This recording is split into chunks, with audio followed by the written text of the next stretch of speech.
Ah, the game that started it all. The game that took a young 12-year-old pedantic's slight interest in horror games and blasted that shit to the max.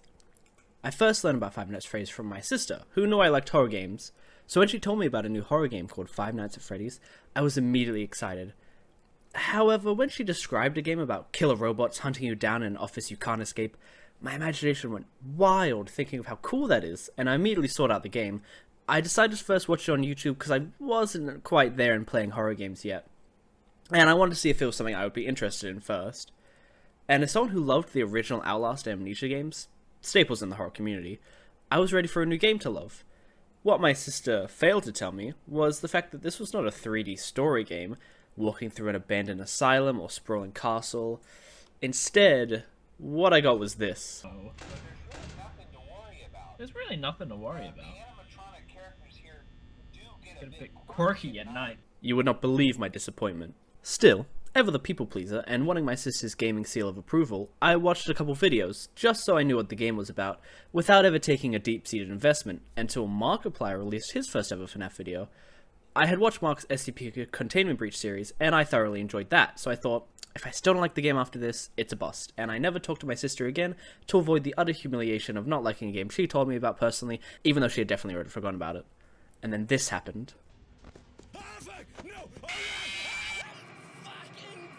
And a young pedantic fell in love for the first time. Mind you, while the Foxy moment is iconic to me, it wasn't just that one instance that made me fall in love with FNAF as a franchise.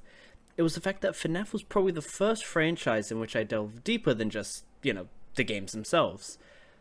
I'm talking about the lore, fan games, creepypastas, were all a new experience for me. I had never really done that before with another video game, and I was all in, baby. Oh, we finished night one? Well, that was easy.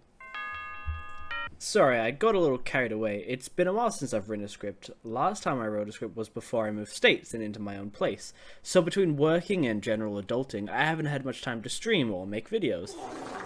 In fact, most of my free time I've just been reading the Tales of the Pizzaplex series, which I actually thoroughly enjoyed, although I was slightly surprised by which stories I ended up liking and disliking.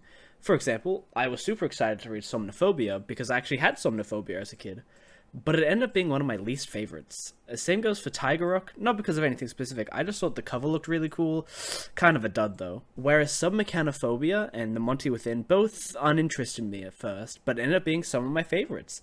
And don't even get me started on the Black Page epilogues. I've been that engrossed and had that much fun reading for years. Especially the last two epilogues. Lucia quickly became one of my favorite final girls in horror. And when... Getting back on track, Five Nights at Freddy's 1, or FNAF as it is coming to be known, was the first game in the titular franchise, and has since gotten 10 sequels, a fuckload of fan games, books, and even a movie. Probably the most influential horror game ever made, easily the most popular, and even after all that, it's mid. No, I'm just kidding. The game is iconic and amazing, but similar to FNAF 4, I don't personally think the game holds up as well years later. It's still scary, but since the game was almost completely solved, and it being the first means that it was never that complex to begin with. 4 animatronics, 2 doors, and the usual 12 to 6 AM nights make for a very uninteresting playthrough. However, this game still holds the difficulty medal, which is mostly due to its insanely long nights, 8.5 minutes per night, the harshest power system, and a fucker who steals your power makes for some rough attempts on the later nights. Speaking of said fuckers, let's talk about the main cast. Freddy, Bonnie, Chica, and Foxy, who each represent a common horror trope enemy. The grunt, who is mostly useless, the slow, methodical lurker, the sprinter, and the one who teleports and just fucks your shit up. On nights 1 and 2, only Bonnie, Chica, and Foxy are active, with Foxy only being a proper threat on night 2. I could talk about the different mechanics of each animatronic, but the main things you need to know is close the door when an animatronic is about to kill you, and watch Foxy on the camera to keep him away, otherwise he drains your power, or, Freddy becomes active on night 3, and is the most annoying of the bunch, as once he has reached this camera, he never leaves. Whenever you block anyone else's attack, they will effectively reset, but Freddy just remains there permanently, so it's either close the door every time you check cams, or die. Wait, Bonnie hasn't even moved? Wait, what? It's just Chico? Is Bonnie disabled or something? The fuck?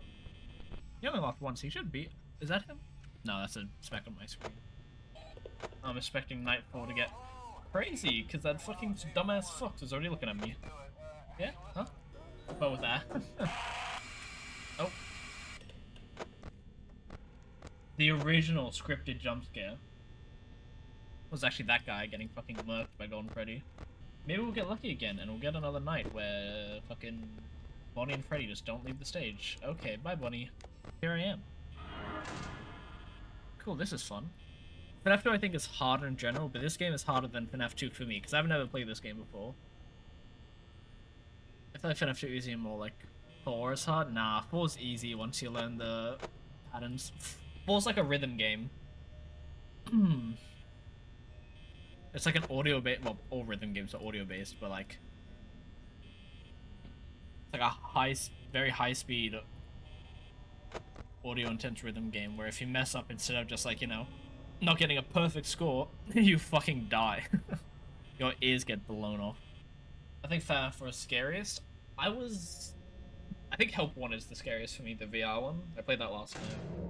Oh fuck. Hey, no way I'm hitting 6 AM. FNAF 4 was scary for me when I first started playing it. It was like probably the scariest. But then like, I beat night 6, and once you like get past night 6.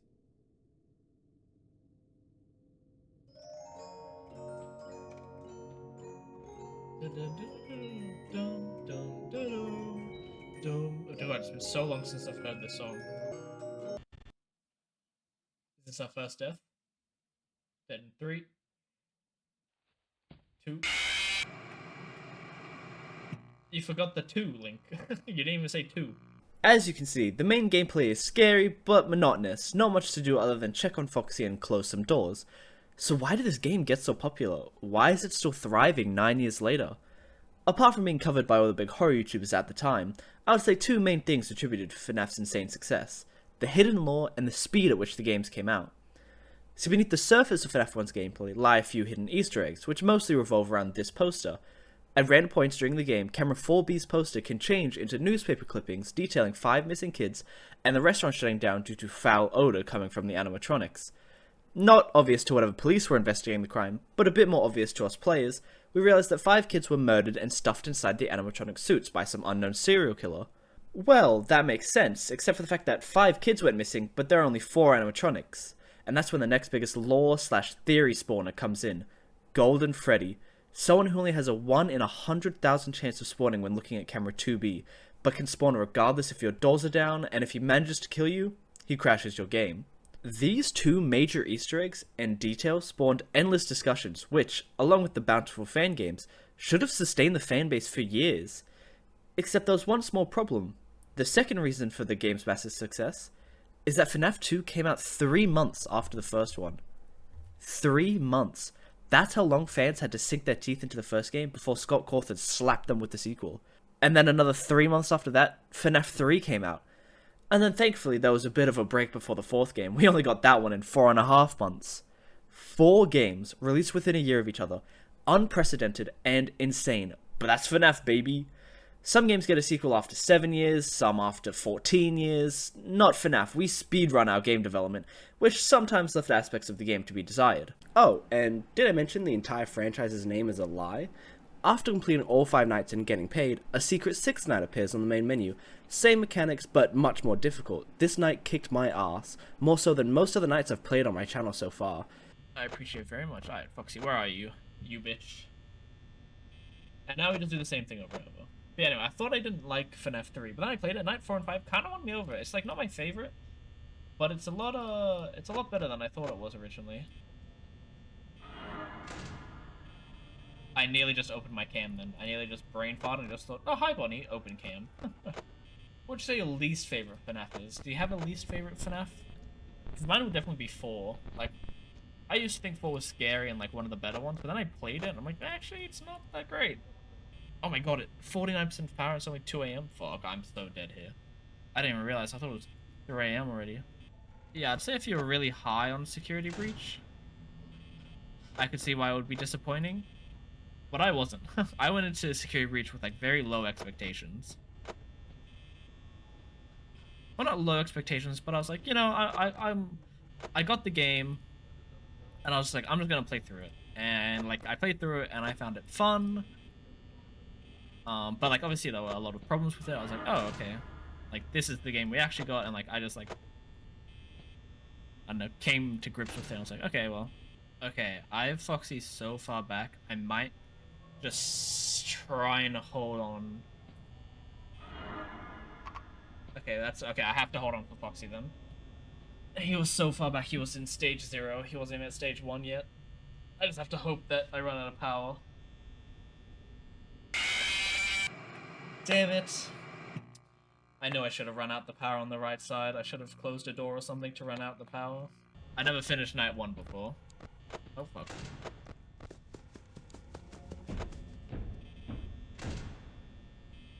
Oh, can I open it as soon as he, like, starts yammering my door? Good hit. Okay, I'm pretty fucked here. Shit!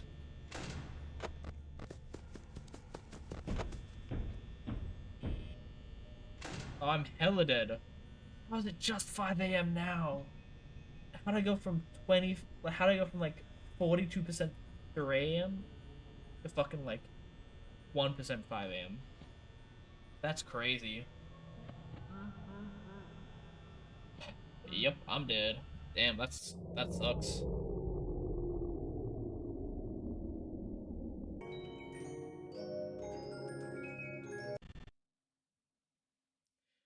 See ya. Bye. The suspense is killing me. Freddy, kill me. Come on. Thanks, Freddy.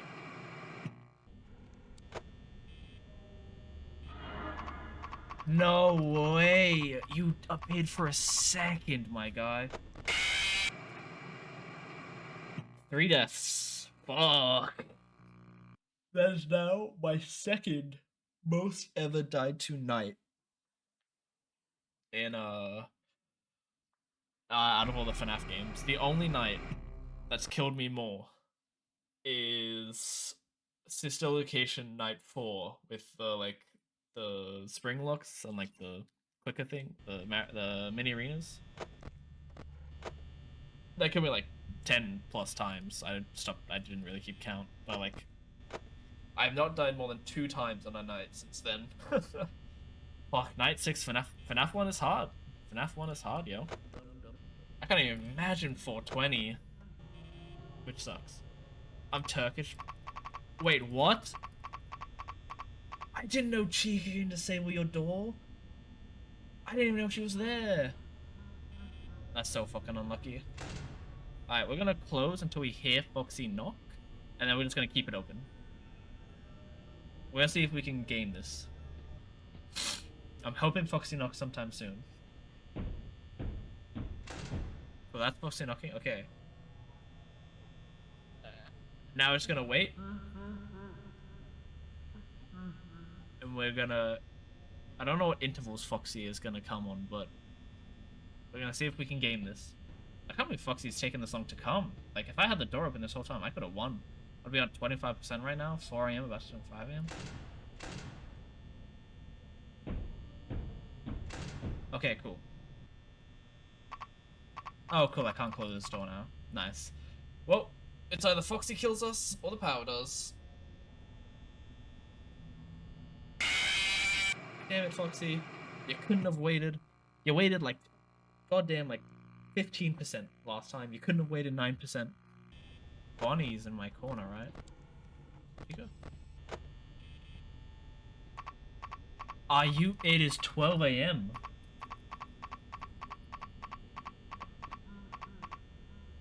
Borowski. 1, 2, 3, 4, 5. Yep. Blast. 1, 2, 3, 4, 5.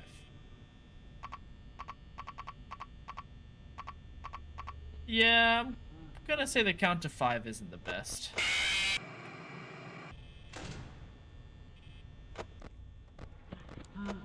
Oh shit. I died? I thought he was stalled. No, I died of Freddy inside office. Fuck, he can move? Are you kidding me? I just checked you as well. Oh. Yeah, nice carousel. Excellent timing. You bastard. Oh, that's so sad.